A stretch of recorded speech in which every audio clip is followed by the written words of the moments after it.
السلام علیکم ورحمۃ اللہ وبرکاتہ۔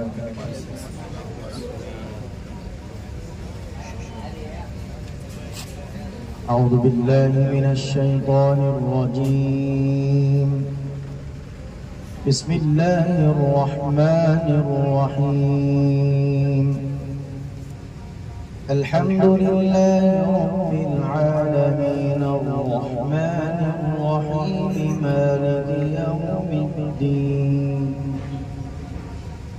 إياك نعبد وإياك نستعين، اهدنا الصراط المستقيم صراط الذين أنعمت عليهم غير المغضوب عليهم ولا الضالين۔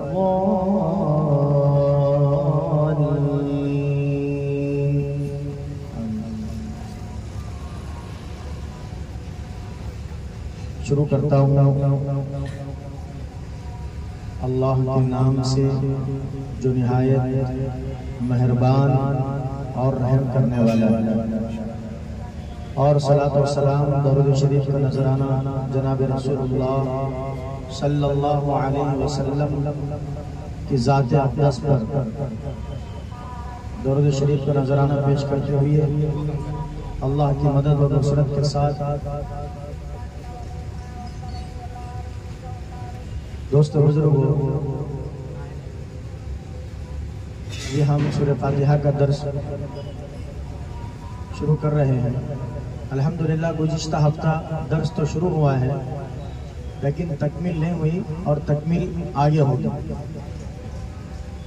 تکمیل اور آگے ہوگی۔ تو میں گزشتہ درس کے اندر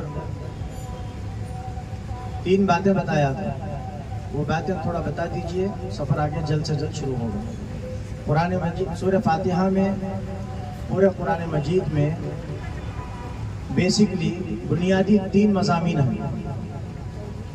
کتنے مضامین ہیں؟ 3۔ کون سے کون سے؟ آخرت، توحید، رسالت، آخرت۔ اچھی بات۔ تو سورہ فاتحہ کی شروع کی پہلی آیت اور دوسری آیت اور چوتھی آیت میں کیا ہے بولو؟ توحید۔ تیسری آیت میں آخرت، 5ویں اور 6ویں آیت میں رسالت، اور آخری آیت میں 7ویں آیت میں حضرت آدم علیہ نبینا علیہ السلام سے لے کر قیامت تک آنے والے تمام نیک مرد نیک عورتوں کا بھی ذکر بھی آ گیا، اور حضرت آدم علیہ السلام سے لے کر قیامت تک آنے والے برے لوگ، شیطانی قسم کے لوگ، شیطانی صفات کے لوگ، ان کا ذکر بھی آ گیا استعانت کے لوگ۔ اب ہم شروع کریں گے، دیکھیے الحمدللہ رب العالمین۔ اب آپ نے الحمد تو سن لیا تھا، حمد یعنی حمید، اللہ کی ایک صفت کیا تھی بولو؟ حمید، یعنی تعریف کے قابل کوئی ذات ہے تو وہ صرف اللہ ہے، کسی کی تعریف نہیں۔ پوری دنیا میں تم کسی کی بھی تعریف کر لو، چیزوں کی تعریف کر لو، انسانوں کی تعریف کر لو، مخلوق کی تعریف کر لو، حقیقت میں وہ چیز کی اور مخلوق کی تعریف نہیں بلکہ اللہ کی تعریف ہے، ٹھیک ہے؟ تو حمید اللہ کی صفت ہے قابل تعریف۔ اور اللہ کیا ہے؟ اور اللہ کی ایک صفت اور کیا ہے بولو؟ ایک صفت اور ایک بولا تھا میں، کیا ہے بولو بھائی؟ بے پرواہ، غنی، بولو غنی۔ وَاعْلَمُوا أَنَّ اللَّهَ غَنِيٌّ حَمِيدٌ، جان لو کہ اللہ تعالیٰ ہی تعریف کے قابل ہے لیکن بے پرواہ ہے، تمہیں کرے تو بھی چلتا، نہیں کرے تو بھی چلتا۔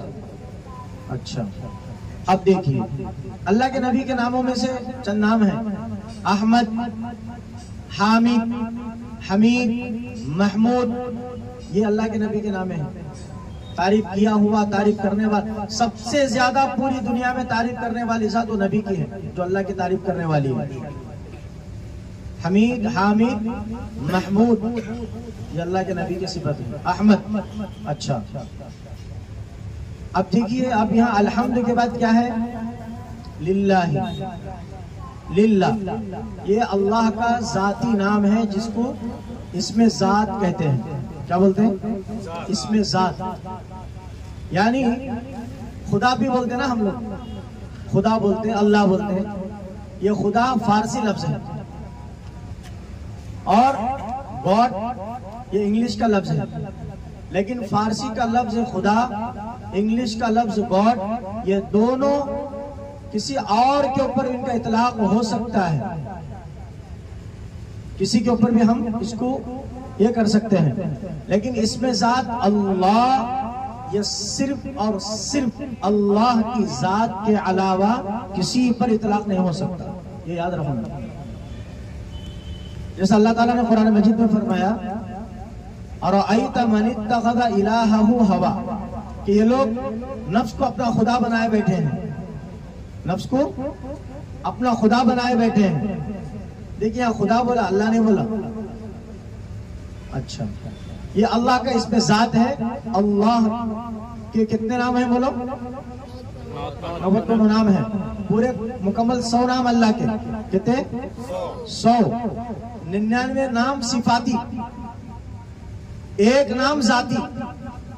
صفاتی نام 90 پر 9 اور ایک نام ذاتی، وہ کیا ہے بولو؟ اللہ.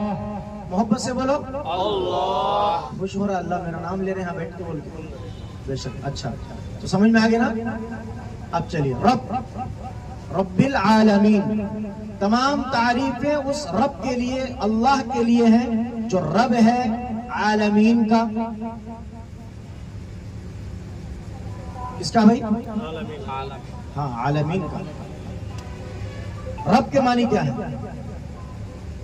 رب کے معنی ہے، اہل لغت اس کا ذکر فرماتے ہیں، رب کے معنی انشاء الشیء حالا فحالا الى حد التمام.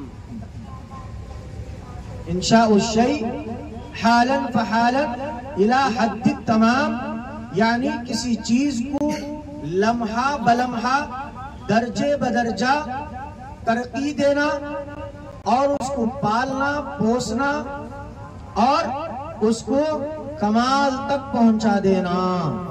یہ ہے رب. کسی چیز کو لمحہ بلمحہ، درجے بدرجہ ترقی دینا، اس کو پالنا پوسنا اور اس کو آخر گیج تک. یہ ٹپر کھڑی ہوئی ہے نا، ٹپر کو اب ہم نے کیا کیا؟ اس کو خالی پینٹنگ کیا. انجن تو نہیں بنایا نا، ٹائر تو نہیں بنایا نا ہم یہاں پہ. یہ کارخانہ انجن بننے کا ہے کیا بولو؟ ٹائر بننے کا ہے کیا یہ کارخانہ؟ اسٹیئرنگ بننے کا ہے نہیں. اونلی یہاں پر کیا کیا جائے گا؟ پینٹنگ کر کے ایک نیو کلر چڑھایا جائے گا. لیکن یہ ٹائر کو بنانا، انجن کو بنانا، چاسی کو بنانا، باڈی کو بنانا، اسٹیئرنگ کو بنانا، پورے چیزوں کو بنا کر ایک پوری شکل دے دینا. اب ایک کمپنی سے پوری شکل نظر آ رہی نہیں آ رہی ہم کو؟ یہ کس کا کام ہوتا ہے؟ کمپنی والے کا کام ہوتا ہے. الگ الگ طریقے سے الگ الگ جگہوں پر یہ چیزیں بنتی ہیں. اللہ تعالی رب ہے. رب کے معنی کیا؟ انشاء الشیء حالا فحالا الى حد التمام، کسی چیز کو لمحہ لمحہ درجہ درجہ ترقی دینا، پالنا پوسنا اور اس کو آخری درجہ تک، انتہا درجہ تک پہنچا دینا، کمال درجے تک. کیسے بولو؟ اب دیکھیے، رب پانی کا گندا قطرہ، پانی کا گندا قطرہ عورت کے رحم کے اندر ٹھہرتا ہے. صرف ایک گندا قطرہ، صرف ایک قطرہ، بس 10-15 قطرے نہیں جائیں گے. ایک قطرہ اندر جائے گا، وہ بھی گندا، جس کی بدبو خراب، جو کپڑے پہ لگا تو کپڑا ناپاک، جس کو دھوئے تک نماز نہ قبول ہوگی، نہ تمہارا جسم کپڑا پاک ہوں گے، ناپاک ہے. ایسے گندے قطرے کو اندر جانے کے بعد درجہ درجہ درجہ کون چڑھا رہا ہے؟ پورا بن رہا نا اندر. صرف قطرہ ہے نا اندر، گندا قطرہ ہے، اس کے اندر سانچا بن رہا، شکل بن رہی، صورت بن رہی، آنکھ بن رہے، کان بن رہے، ناک بن رہی، رگیں بن رہے، خون بن رہا، گوشت بن رہا، ہڈیاں بن رہے، پھیپھڑے بن رہے، کڈنیاں بن رہے، گردے بن رہے، ہارٹ دل بن رہا ہے، جگر بن رہا ہے، گلے کے نلیاں بن رہے ہیں، کلے بن رہے، پیشانی بن رہا، بال بن رہے، ناخن بن رہے، گڑگا بن رہا، گڑگے کے ہڈیاں، جوائنٹاں، ناخن، انگلیاں اور انگلیوں کے درمیان گیپ اور اس کے اوپر بال، یہ ساری چیزیں کہاں سے ہو رہی ہیں؟ کون چڑھا رہی ہے؟ سب پروان کون چڑھا رہا ہے؟ بولو اللہ۔ یہ درجہ بدرجہ، لمحہ لمحہ بلمحہ ترقیات کرنا اور اس کو پالنا، اندر بھی پال رہا اللہ۔ یہ ساری چیزیں ہونے کے بعد ایک جیتے جاگتے انسان کی شکل اللہ تعالیٰ عطا فرماتے ہیں۔ جیتے جاگتے انسان کی شکل کہاں سے کہاں تک لے کے گئے اللہ؟ نیچے پانی کے گندے خطرے کرنے سے لے کے انسان کی حقیقت، اور یہی گندا قطرہ اللہ تعالیٰ اس کو کیسے تبدیل کرتے ہیں؟ کسی کو عالم بنا دیتا ہے، کسی کو مفتی بنا دیتا ہے، کسی کو علامہ بنا دیتا ہے، کسی کو محدث بنا دیتا ہے، کسی کو مفسر بنا دیتا ہے، اور کسی کو عام بنا دیتا ہے، اور کسی کو کالا، کسی کو گورا، کسی کو قد چھوٹا، کسی کا قد لمبا، کوئی موٹا، کوئی دبلا۔ کیا ہو رہا ہے؟ کہاں ہو رہا ہے؟ کون سا کارخانہ ہے؟ ارے بولو، اللہ کا کارخانہ ہے، یہ اللہ کے حکم سے چل رہا ہے، اس کو بولتے رب۔ اندر ماں کے پیٹ میں بھی بچے کو غذا کی ضرورت پڑتی، معلوم آپ لوگوں کو؟ کہتے بھی نہیں معلوم؟ ماں کے پیٹ میں جب بچہ ہوتا ہے نا 9 مہینے، ماں کے پیٹ میں بچے کو غذا کی ضرورت پڑتے، لیکن غذا کیسے پہنچا رہا اللہ تعالیٰ؟ یہ رب ہے، رب۔ ہر چیز کو اس کے درجے تک پہنچانا اور اس کی غذا پہنچانا، اس کا کھانا، اس کا رزق پہنچانا، یہ اللہ کا کام ہے۔ بچے کو بمبئی کے اوپر ایک اندڑی کے جیسی شکل میں لگواتی، دیکھیں نا آپ لوگ، یہ کیا ہے معلوم آپ کو؟ یہ ماں کا اور بچے کا کنیکشن، ماں اور بچے کے غذا کا کنیکشن۔ ہاں، اس کے ذریعے سے اللہ تعالیٰ نے بچے کو غذا پہنچاتا ہے۔ جو اللہ ماں کے پیٹ میں غذا پہنچا کر تم کو زندہ و سلامت رکھا، کیا دنیا میں آنے کے بعد تمہاری غذا کا انتظام نہیں کر سکتا بھائی؟ ارے کرتا نہیں کرتا؟ ماں کے پیٹ میں کون سے تمہیں ہتھوڑا اٹھا کے جو ہے بلڈنگ کے کام کو جایا کرتے تھے؟ کون سا ہتھوڑا اٹھا کے بیلدار کے کام کو جایا کرتے تھے؟ کون سے جو ہے تم ہتھوڑا اٹھا کے پالش کٹر کا کام کیا کرتے؟ کیا کرتے تھے ماں کے پیٹ میں؟ کچھ نہیں کیا نا، لیکن بھوکے تھے کیا؟ زندہ تھے نا، مرے نہیں نا، کھانا پہنچایا نا اللہ۔ پھر وہی اللہ کھانا پہنچایا ماں کے پیٹ میں، تو ماں کے پیٹ سے باہر آنے کے بعد کیا کیا اللہ تعالیٰ نے؟ ماں کے سینے میں دودھ کو پیدا کیا، انسان کی غذا، یہ ہے رب۔ یہاں سے لے کر وہاں تک پہنچا دیا نا، تکمیل کر دیا، ہر چیز کو اس کے آخری درجے تک پہنچانا۔ بیج ہے، بیج کیا ہے بولو؟ بیج دیکھیں نا، کون سی بھی ایک بیج لے لیجیے آپ، ٹماٹے کی بیج، بینگن کی بیج، کنکڑی کی بیج، زمین کے اندر ہم بوتے ہیں، زمین کے اندر ڈالتے ہیں، زمین کی تاریکیوں میں، زمین کے اندھیروں میں بھی، زمین گڑھا کھود کو گاڑے تو اندر اندھیرا رہتا، اجالا رہتا، زمین کی تاریکیوں میں اس کو پالنا، پرورش کرنا، ترقی کرنا، درجے بہ درجے اس کو چڑھانا، بڑھانا، اس کو جو ہے خوبصورت لیول میں لا کر آخر میں تکمیل تک پہنچا کر ایک درخت کی شکل بنایا اللہ تعالیٰ نے۔ یہ درخت پہلے بنیا نہیں، بعد میں درجہ بدرجہ بنا ہے نا، تو بنیا تو کہیں کوئی درخت سایہ دار درخت بن گیا، کہیں پھلدار درخت بن گیا، جس کی چھاؤں میں بیٹھ کر الحمدللہ بھی کیا جھاڑا ہے بھی، یہ جھاڑا رہنے سے ٹھنڈی ہوا کھا رہی میں الحمدللہ بولتے نہیں بولتے؟ کیا یہ جھاڑ کے پھل کھائیں حضرت آپ؟ کیا میٹھے پھل حضرت؟ ارے یہ جھاڑ کے پھل کھائے کیا میٹھے ہیں یہ تو سمجھ میں آیا، لیکن یہ جھاڑ کو ترقی کس نے دی وہ سمجھ میں آیا۔ یہ آنا چاہیے، یہ چیز آنا چاہیے، ٹھیک ہے بھائی؟ تو اللہ تعالیٰ نے چھوٹے سے زمین کی تاریکیوں میں سے بیج، اس کی پرورش، اس کی ترقی، اس کو درجہ بدرجہ بڑھا کر درخت کی شکل دے دیا۔ یہ کون کیا؟ اس کو بولتے ہیں رب۔ رب یہ پالنا بھی اس کا کام، پیدا کرنا بھی اس کا کام، پرورش کرنا بھی اس کا کام، اور اس کے رزق کا انتظام کرنا بھی اس کا کام۔ چلیے رب کے یہ سمجھ میں آیا۔ عالمین،